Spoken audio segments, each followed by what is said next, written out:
All right. Well, it is hunting season, so I do have some stories to tell.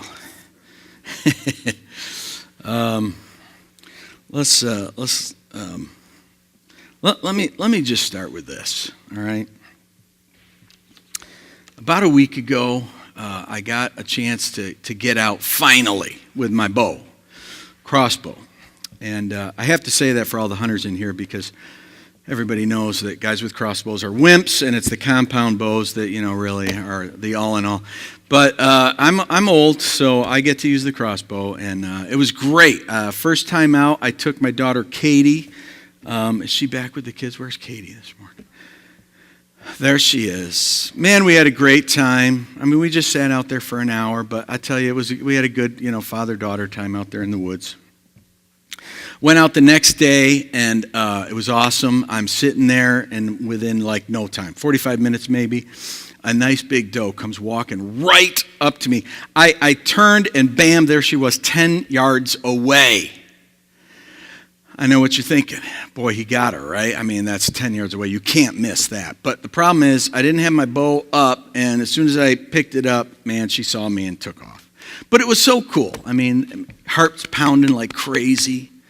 I mean, that's, even if you don't get one, it's fun, And then I went out again, didn't see a blooming thing, but I had this great prayer time. It was so good to just be out in the woods.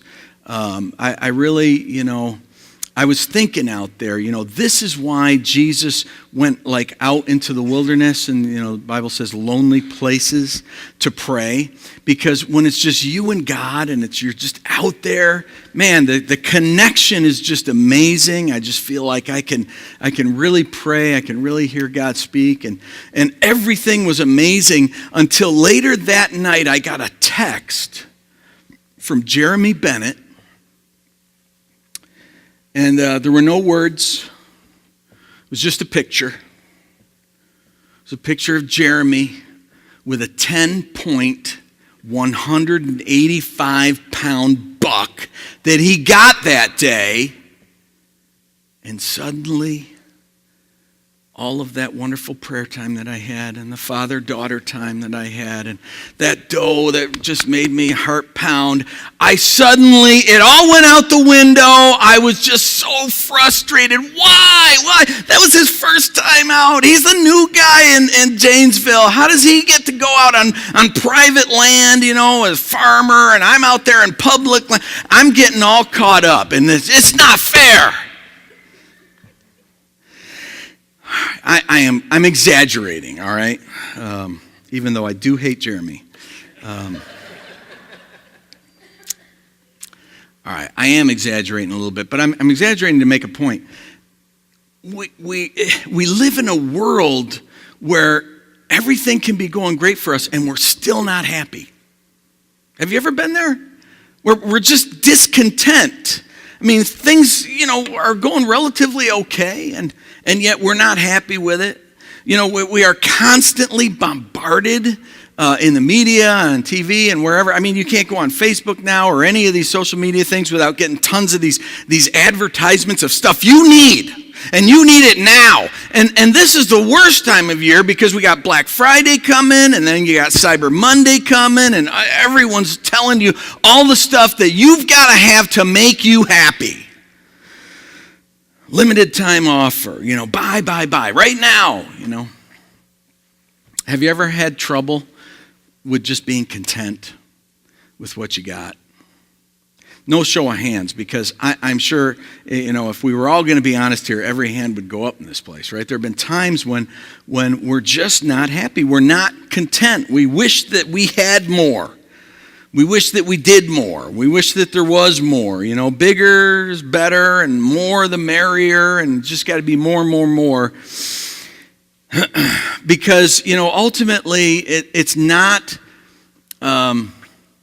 Socrates said, he who is not contented with what he has would not be contented with what he would like to have. Because the truth is, we're not unhappy because we don't have more stuff. We're unhappy just because we suffer from a human condition, every one of us. I mean, it's got to be true, because think about just recent, history here. Think about the millionaire or billionaire music artists, actors, whatever, who have committed suicide. I mean, they couldn't possibly have more money or more stuff or mansions or, so-called friends, followings, fame, and fortune are theirs, and yet they're unhappy, not content with what they've got. Discontent has nothing to do with whether what year car you drive, or how many friends you got on Facebook, or if you're dating or not, married or not, single or not. It has nothing to do with anything that's going on in our lives. Discontent or contentedness is a matter of the heart. Discontent is really, it's a human frailty. It's really a frailty of any being other than God. I mean, just think about it. Adam and Eve lost paradise because they were just not happy with what they had. Think about it. They had the entire world. It was a garden paradise. Nothing was going wrong. They could eat from anything in the world, and it was like food to them, except for one tree. They couldn't touch the fruit from that. And they had to have it. They just wanted to try it. It looked good. Looked like maybe God was holding out.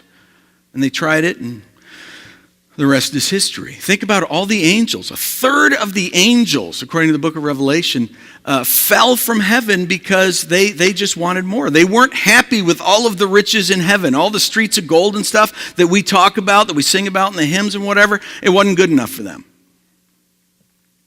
Lucifer, the highest archangel back in the day.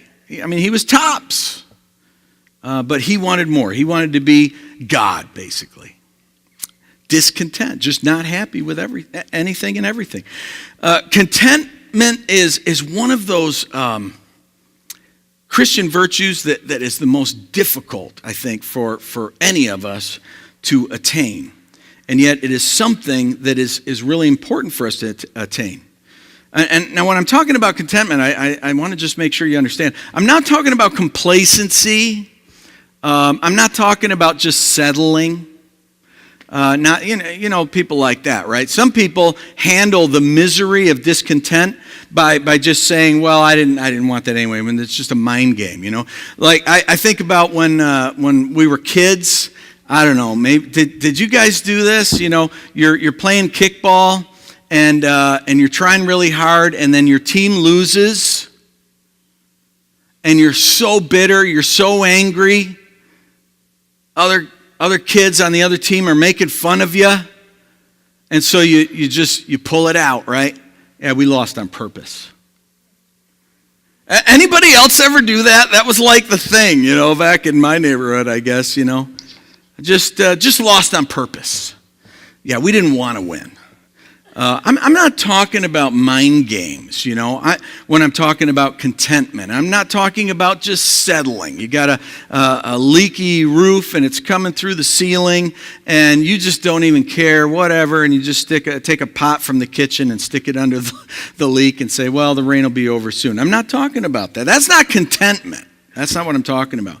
Contentment is when you actually shoot for the heights, but you fall into the pits anyway, and yet you have this feeling like it doesn't matter. It's okay.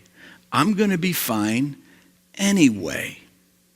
That's what Paul was talking about in Philippians chapter 4. And I'm just going to read it here in just a second. But what I'm hoping this morning is that you'll take from the word is this secret of contentment that he talks about. You can experience contentment, true happiness, real peace, no matter what's going on in your life, if you just learn its secret. Paul writes about it in the book of Philippians. I'll just give you the background really quick. He's writing to thank some people who had financially supported his ministry from the town of Philippi. He had planted a church there, and was there for some time. And then the Lord called him on to another place, and he was kind of a missionary. And so he went to this other place, but he had developed so many friends, and there was such a closeness with the Christians in Philippi that they had committed before he left to financially support him on his journeys. A lot like we do here at Compass Church. You know, we've got a bunch of missionaries that we support in Bulgaria and over in Michigan and, Africa and whatever. I mean, we love what they're doing and we want to get behind it and we support them. Well, that's the same thing that was happening 2,000 years ago. These Christians from Philippi started supporting him. And yet, apparently, somewhere along the way, they stopped. They weren't giving to him anymore. And apparently they had lost touch with Paul. And we don't know exactly why. Maybe they were going through hard times financially. Maybe, out of sight, out of mind. Paul had been gone for a year and, people just didn't think of it. We don't really know, but we do know that at some point about 2 years later, they renewed their financial support of the Apostle Paul. And he writes to thank them for their gifts. And so that's what we read in Philippians chapter 4, beginning in verse 10. There's more to it, but I'm just going to focus in on these 3 verses. Listen to Paul's attitude as he thanks them for their gift, and listen, even more importantly, to what he goes on to say, because he takes this opportunity to talk to them about contentment. Philippians chapter 4, verse 10. I rejoiced greatly in the Lord that at last you renewed your concern for me. Indeed, you were concerned, but you had no opportunity to show it. I'm not saying this because I am in need, for I have learned to be content, whatever the circumstances. I know what it is to be in need. I know what it is to have plenty. I have learned the secret of being content in any and every situation, whether well-fed or hungry, whether living in plenty or in want. I can do all things through him who gives me strength. Can you hear the freedom in those verses? Can you hear Paul's just complete and total freedom? He's thanking them for the gift. He appreciates what they're doing. He says he rejoices in it. Hey, wow, this is great. This is amazing. But he goes on to say, I was fine without it. It was okay that you guys did not support me there for a while because I've learned to be content in whatever situation I'm found in. And listen to the situations that he describes. He's not just saying like for richer or for poorer. He was apparently so poor at times that he says he was hungry. That's pretty poor, right? If you don't have enough money to eat, that's pretty poor. And yet there were times when he just seemed he had more than he knew what to do with. And Paul's saying it really doesn't matter either way. He's okay. Circumstances, rich or poor, didn't seem to have that much of an effect on him. Wouldn't you like to be like that? Would you like to be like that? Well, I'm sorry I can't tell you because it's a secret. No, I can't tell you. But it is a secret. You know that? I mean, he says that. It's a secret. It's something that you learn. It's not something that's natural. It's not something that's obvious. It's not something that everybody knows. And it's something that doesn't come natural. Twice in this passage, Paul the Apostle says that he learned to be content. Contentment doesn't come naturally to a sinful human heart. We need God's grace to strengthen us, and we need to be taught how to be content. I know, we got to learn it. Some of you are like, oh, great, thanks a lot. We got to learn something today. God's not just going to wave a magic wand. You're not going to just be able to pray and suddenly, poof, you get the gift of contentment. It's not one of the spiritual gifts that you can pray for and then just bam, have. It's something that every Christian, every disciple of Christ has to learn. Paul uses two different words for this word learned. The first one's kind of the normal word, you just kind of learn. You study, you research, you experience things and so forth. That's the normal way to learn things. And then he uses a different word, kind of a strange word in the Greek for the word learn. It's the same word that a lot of the mystery religions would use when they would talk about going through like a religious initiation. If you went to college and, you were in like a fraternity or a sorority or something, there are these things that you have to go through. You have to be initiated in. You have to experience this thing, and then you become, a member of the frat or the sorority. That's kind of what Paul's getting at when he uses this second interesting word about learn. Paul is saying he went through something to discover the secret of contentment. Now, what did Paul go through? What was this initiation? What was the school that Paul had to go through to learn this? What was the curriculum for this school? Well, we get kind of a hint of it right here in Philippians chapter 4 when he talks about being in plenty and being in lack. Being full, abundant, and then being hungry. Part of how we get contentment, according to the Scripture, is going through extremes in life. The pendulum swinging one way, and then bam, it's all the way back on the other side. There's this back and forth kind of thing. When you have suffered extremely negative situations, you know how to appreciate the good times, don't you? When you go through bad times, the good times are that much richer. And in fact, when you go through difficulties and trials and really rough patches in your life, it helps you not panic the next time some bad times look like they're coming your way, because you've been through it before. I think of it kind of like the batter in baseball when he's in the on-deck circle.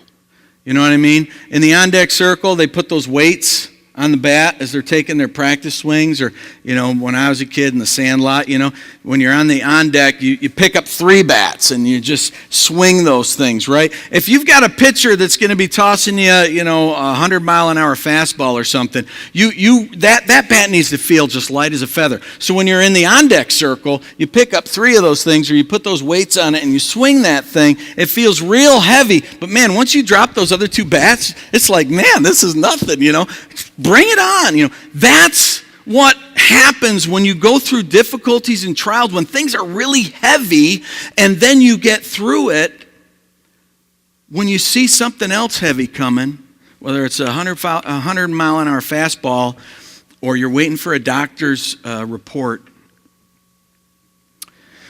or you're not sure, if that marriage is going to hold together, or you're not sure your kids are ever going to come back. If you've been through stuff before, the new stuff doesn't really throw you near as much. When you've been through the extremes of life and you've made it through before, you have this confidence, no matter what's going on, with God, I can handle this. And I know that because I've done it before. God's been with me before. That was Paul's school. I think one of the classes that Paul took to get this, to learn this secret of contentment, he talks about in 2 Corinthians. Let me read some of this for you. He's describing stuff he had been through before.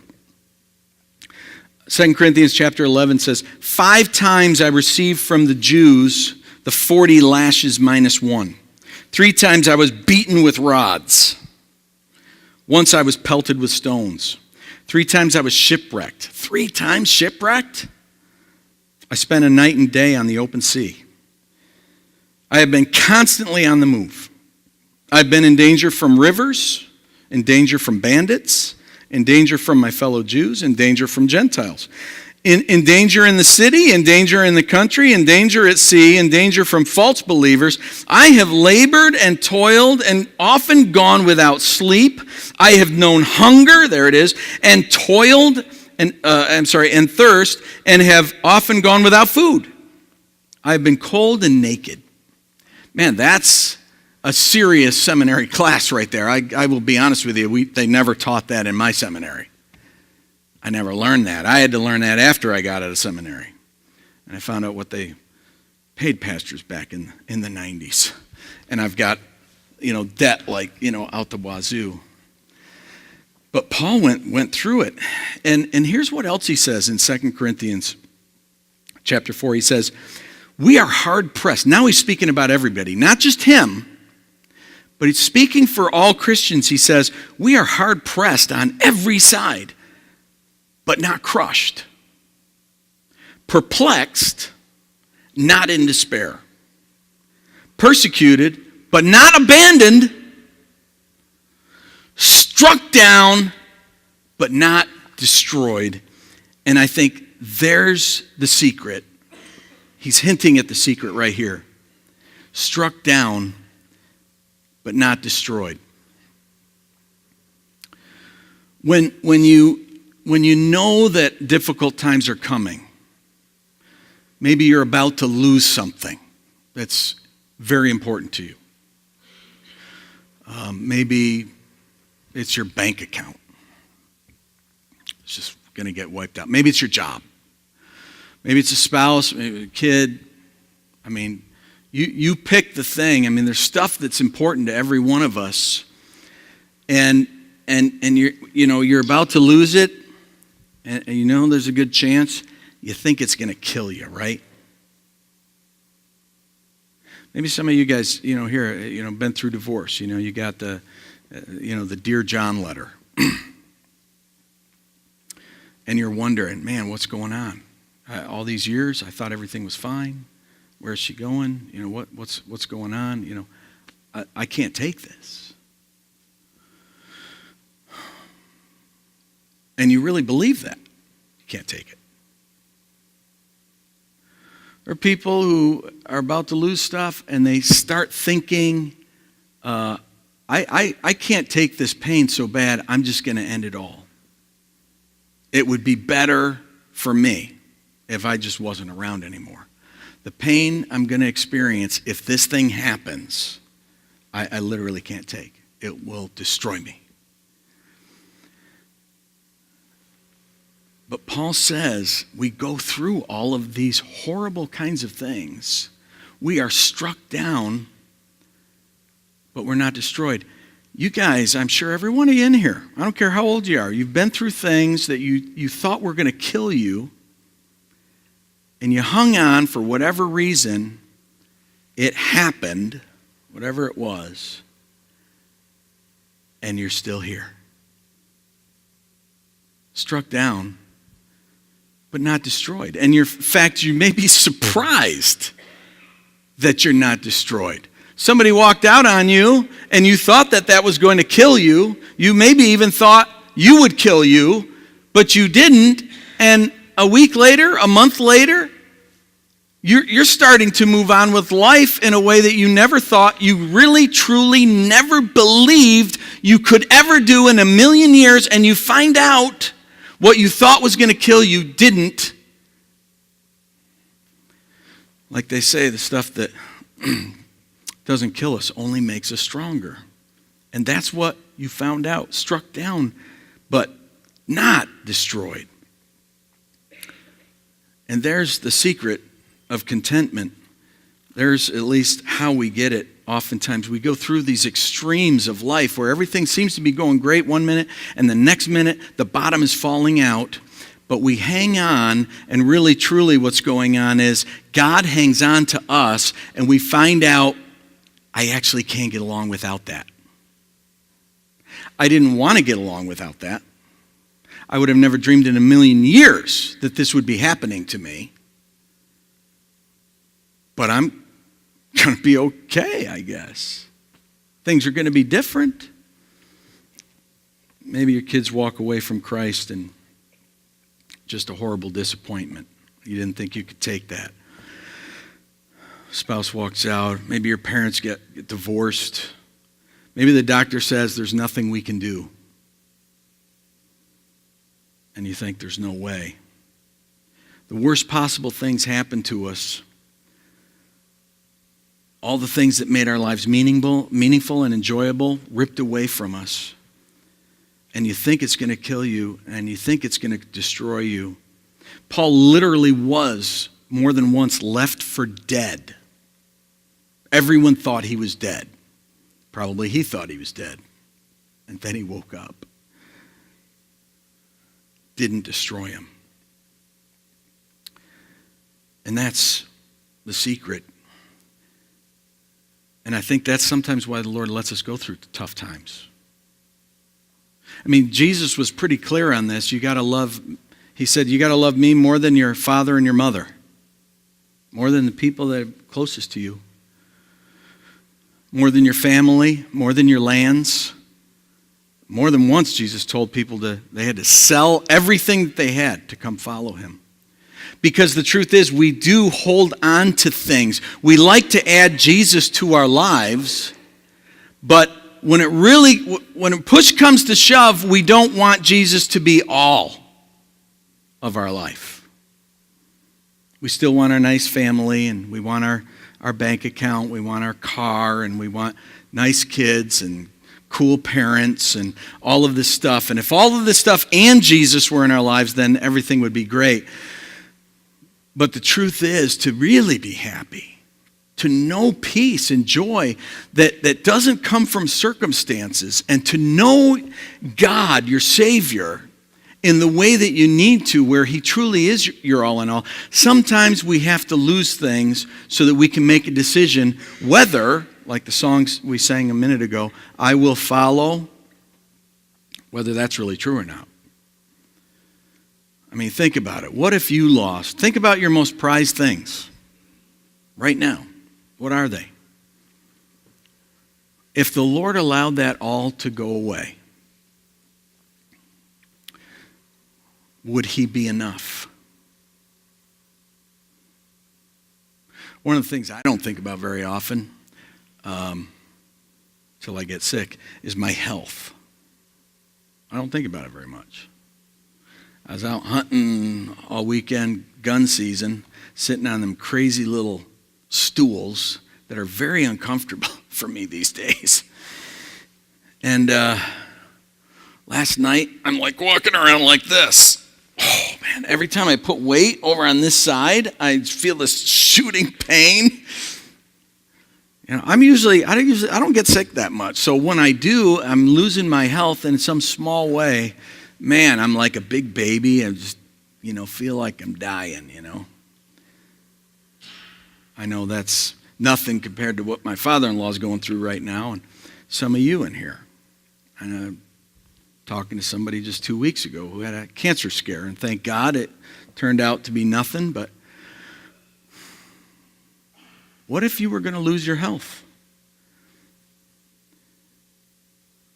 I've lost a lot of things over my some 30 some odd year walk with the Lord, and I kind of can say, at least to some level, I don't know if to the level of Apostle Paul, but I've learned this secret of contentment.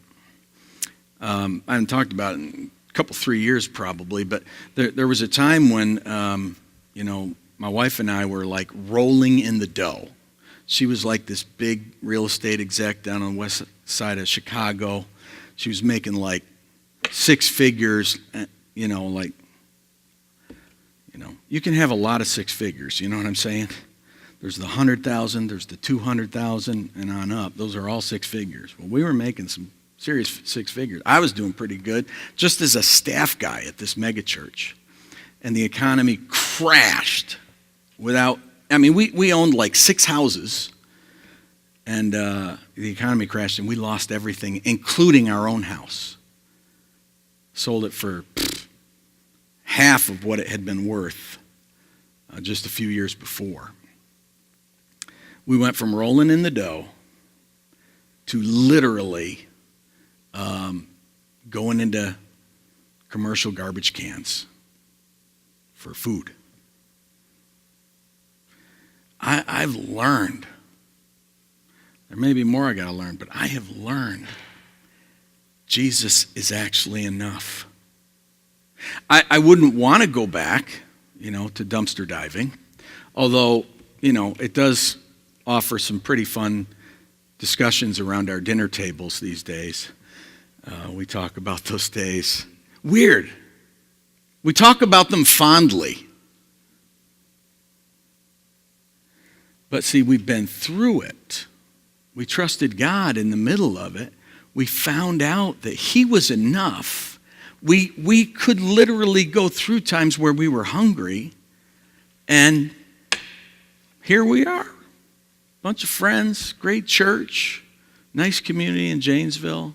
Kids are growing up, getting married, moving off. It's okay. Been through the extremes. I've found that God has been faithful through it all, and really He's all I need. Have you been there? Are you there now?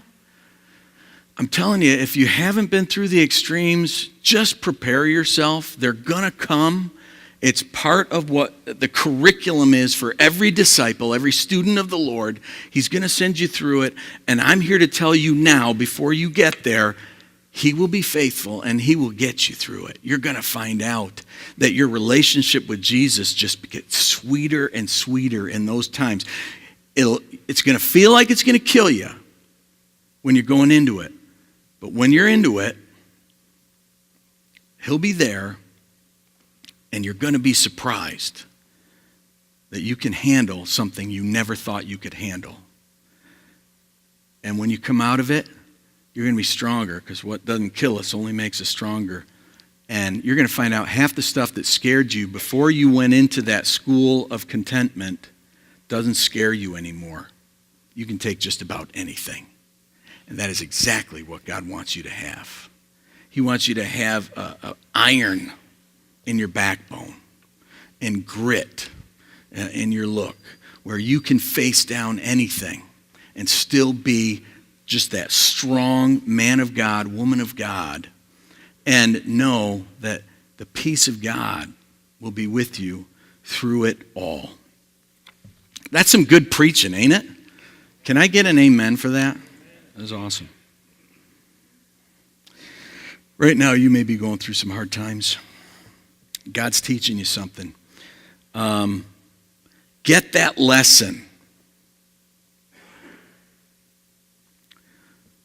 If you're in a tough time, you're in a trial, you've lost a lot of stuff, and you haven't come to this place of contentment yet, where your relationship with Christ, if that's all you got, you can say it's enough, just like the song we sang. All of you is more than enough. It's a great song to sing on Sunday morning. It's a tough song to sing in your real life when you really are losing everything. But please, I think the Lord's speaking to you here. Get Him, get Christ in it, and move on. And then maybe what you're going through will pass a little faster. Paul clearly indicates that this contentment thing is got to be learned. You learn it in the extremes of life, in plenty and hungry. He writes this letter, by the way, from prison. Ironic. I'd like to give you a chance to respond to this truth from God's Word this morning. We'll sing one of these songs again, but let me tell you a little story before we go to that. Yikes, my time is up. You probably heard it. It's a favorite preacher story, but I did a little research on it, and it turns out this is true. There's an old man in England back around the time of World War II. He had an only son, and the son was a pilot in World War II, and his son was killed. Eventually, this very wealthy old man died, and since he had no heirs for his estate, everything was just going to be auctioned off to the highest bidder. Part of this wealthy man's estate was a fantastic art collection. Some of the pieces were from well-known painters, and they were well-known paintings. And so it attracted a lot of attention. There were a lot of the elite in Britain and the UK who came to the auction prepared to bid on some of these marvelous pieces. And the auctioneer stepped up, to the podium with the gavel, and he asked for the first piece to be brought in, and it was a portrait of somebody nobody knew, nobody recognized this picture. And nobody recognized the painter either. It was kind of a completely unknown. It really wasn't even anything dazzling to look at. And so as the auctioneer began to take the bidding, there just was not a single bid on this piece. Everyone was just waiting for the auctioneer to give up and move on to some of the good stuff. But the auctioneer, as he saw that no bids were coming in, he called out to everybody in the house that according to the will, this was going to be the first piece that would be auctioned off, and nothing else would be auctioned off until after this one had been sold. So again, he started the bidding, and still nobody was bidding on this piece, except there was somebody in the back who's actually had been a butler of the household for many, many years, and the butler knew that the picture that was being auctioned off first was actually a portrait of this wealthy old man's son, who was killed in World War II while he was flying. And the butler thought, well, I didn't actually come here to bid on anything, but he knew the person whose portrait the kid had grown up with him, and he thought, it would be kind of nice to have that. And since no one's bidding on it, I can probably get it for a real steal. And so the butler bid on this piece. Everyone was relieved, I guess, when that bid came through, and there were no contenders. And so very quickly the auctioneer banged on the gavel and said, "Sold!" to the man in the back of the room. Everyone was relieved. They couldn't wait to get onto the good stuff. And then the auctioneer said, "The auction is over." Everyone was aghast. They couldn't believe.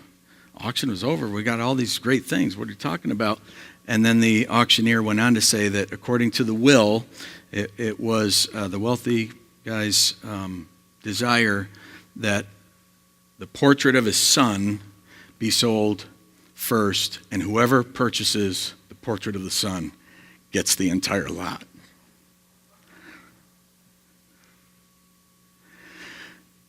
And folks, if you've got Jesus, you've got everything you need. Just get Jesus. So the team comes out. Let's just pray. Let's ask the Lord to help us to just be satisfied with Him. Thank you, Lord, for the truth of your word. And even though going through this school, this curriculum that we must go through to be truly happy, to have the freedom that Paul did when he wrote Philippians chapter 4, that we too must go through. We thank you that as we go through these things, we find that you are enough. And right here, right now, today, no matter whether we are in plenty or whether in want, we want to determine in our hearts and minds that no matter what, you are really all we need. Help us to be able to take the good and the bad. And if life steals from us, we know we really haven't lost anything because we've got you. And if life adds to us, we know we really haven't gained anything because all that we need is in you. Help us with this secret of contentment. Help us to find that you are enough.